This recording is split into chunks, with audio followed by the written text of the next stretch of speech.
Very warm welcome to all of you. आप सभी का जेनिथ के इस प्लेटफॉर्म पे बहुत स्वागत है। दोस्तों, हम एक नई सीरीज लेकर आए हैं, psychology made easy. Psychology made easy इस सीरीज में हम एजुकेशनल साइकोलॉजी के उन टॉपिक्स को डिस्कस करेंगे जो आपको कहीं ना कहीं कंफ्यूज्ड करते हैं। हम 5 से 10 मिनट में उन टॉपिक्स को बहुत ही इजी तरीके से समझने की कोशिश करेंगे। साइकोलॉजी मेड इजी ये जो सीरीज है, ये लगभग लगभग हर स्टूडेंट के काम आएगी।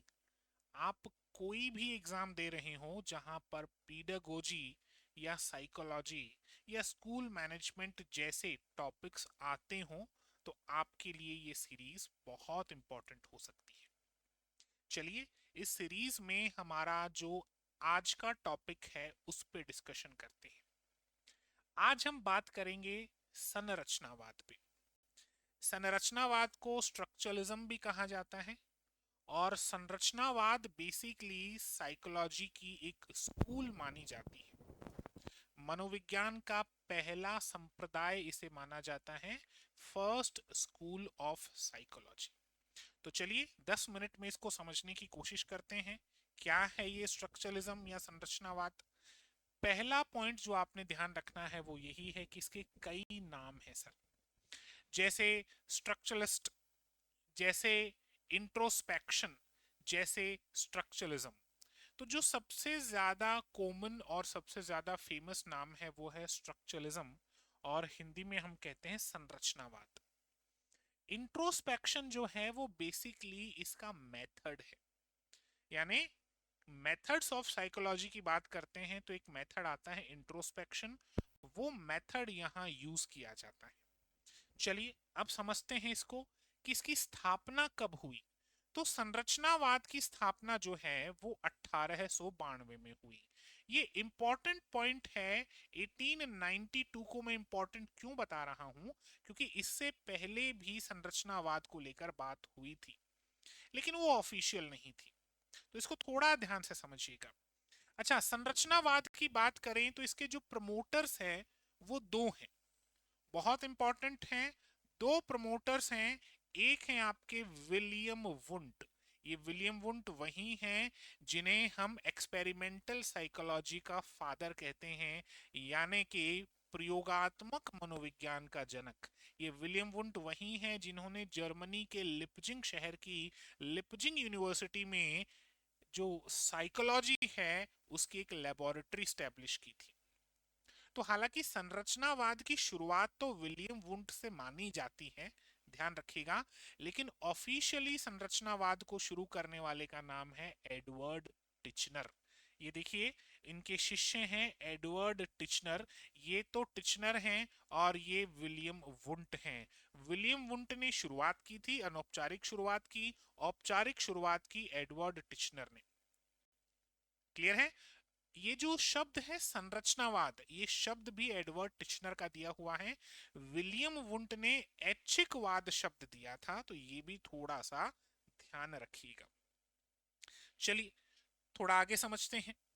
ये अगर आप इन्हें देखें तो ये हैं विलियम वुंट, और जो ये संप्रदाय हम पढ़ रहे हैं कौन सा, संरचनावाद, ये इन्हीं के द्वारा शुरू किया गया संप्रदाय है।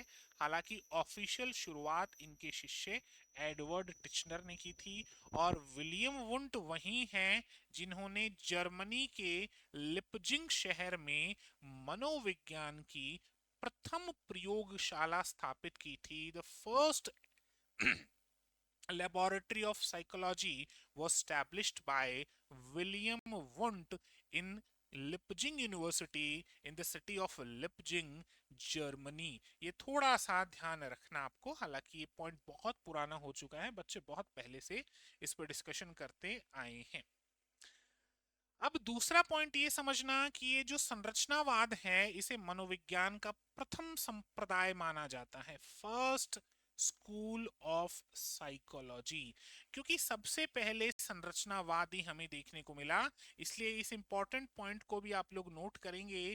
First school of psychology. अगर कोई आपसे पूछे कि मनोविज्ञान का पहला संप्रदाय कौन सा है, तो आंसर होगा संरचनावाद। क्लियर है? Structuralism consider psychology as the science of consciousness.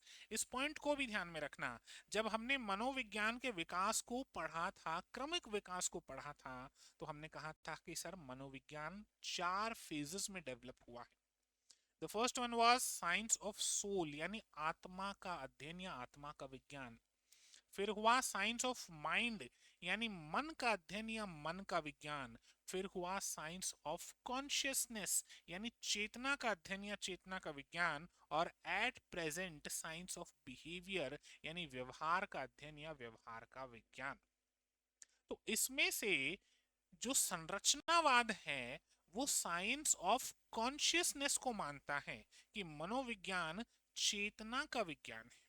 अब यहां तक के तो पॉइंट सारे क्लियर है, लेकिन संरचनावाद का मतलब क्या है, संरचनावाद से क्या अर्थ निकलता है, तो इसको भी थोड़ा सा समझना। देखो संरचना शब्द, देखो संरचनावाद, तो ये किससे बना है? संरचना से बना है। संरचना का मतलब क्या होता? स्ट्रक्चर।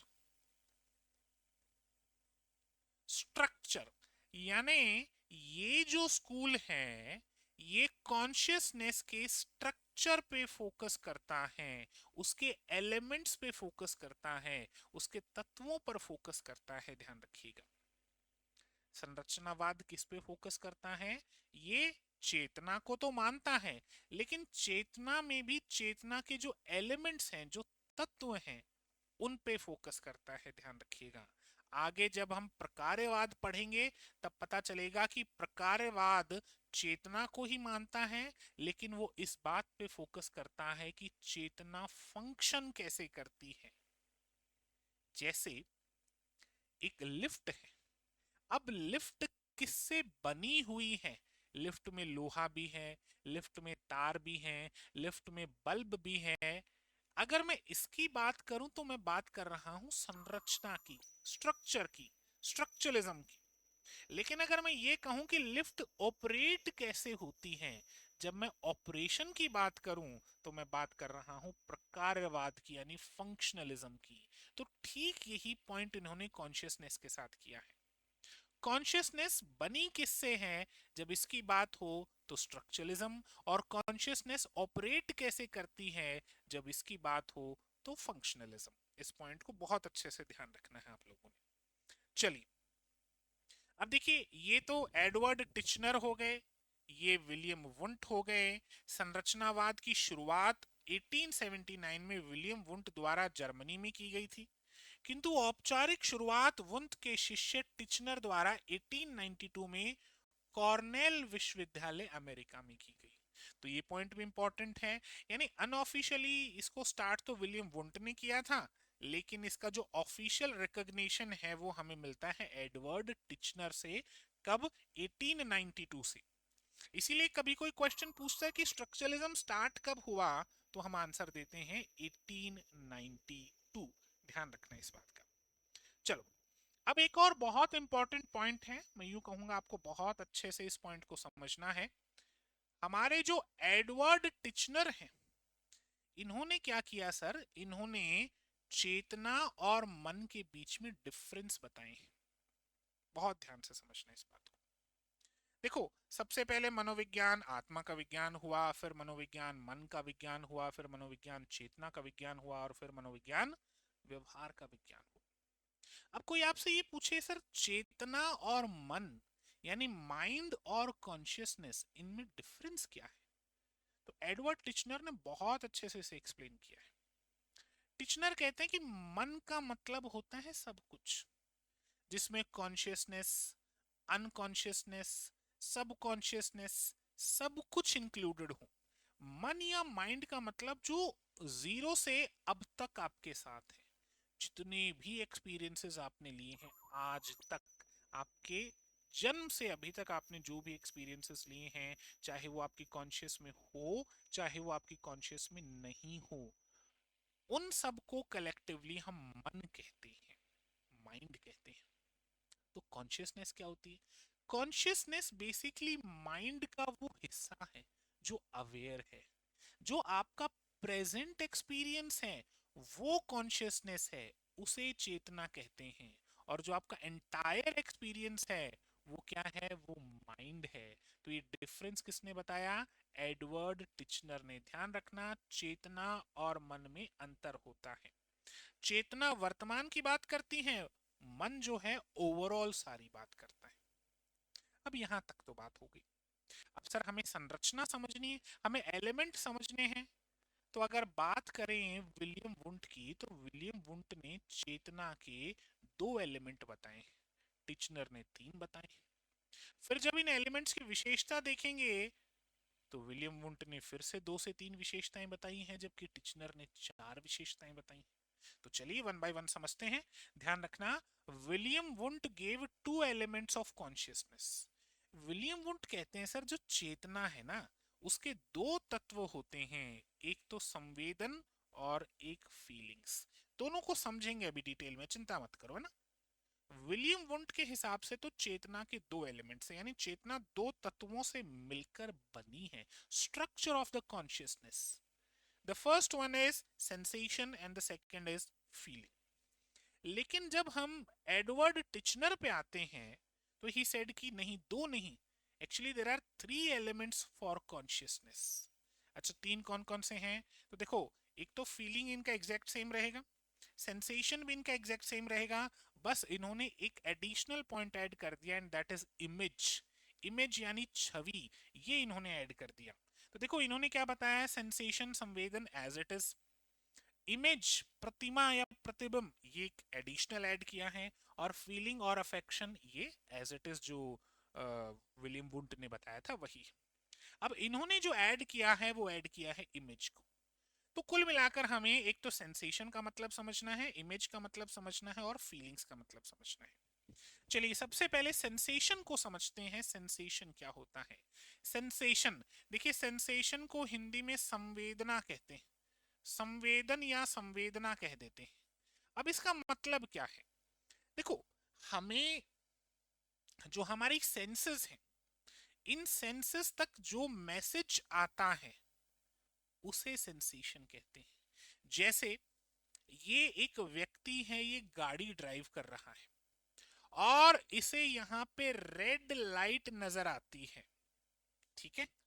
रेड लाइट का नजर आना सेंसेशन।